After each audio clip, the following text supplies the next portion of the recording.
స్వయంభూ శ్రీ వరసిద్ధి వినాయక స్వామి వారి దేవస్థానం కాణిపాకం శ్రీ స్వామివారి హుండీ లెక్కింపు ద్వారా 19 రోజులకు రాబడిన ఆదాయం 1,47,12,236 రూపాయలు. బంగారం 67 గ్రాములు, వెండి 220 గ్రాములు. గో సంరక్షణ హుండీ ద్వారా 13,656 రూపాయల. నిత్య అన్నదాన హుండీ 1,57,974 రూపాయలు. Foreign currency USA $549, UAE $1,145 dirhams, Singapore $2, Saudi 20 riyals, Australia $5, Canada $30, England 40 pounds, euro 65 euro, Kuwait 5 dinars, న్యూజిలాండ్ 80 డోలార్స్ ఆదాయం వచ్చినట్లు దేవస్థానం కార్యనిర్వహణ అధికారి శ్రీ పెంచల కిషోర్ తెలిపారు. ఈ హుండీ లెక్కింపులో పాల్గొన్న వారు దేవస్థానం chairman Shri Maninaidu, trust board సభ్యులు Shivaprasad, Chittoor assistant commission Chittemma, ఏఈఓలు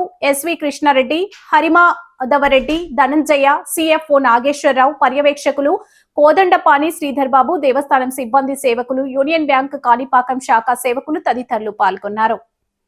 welcome to NDC news.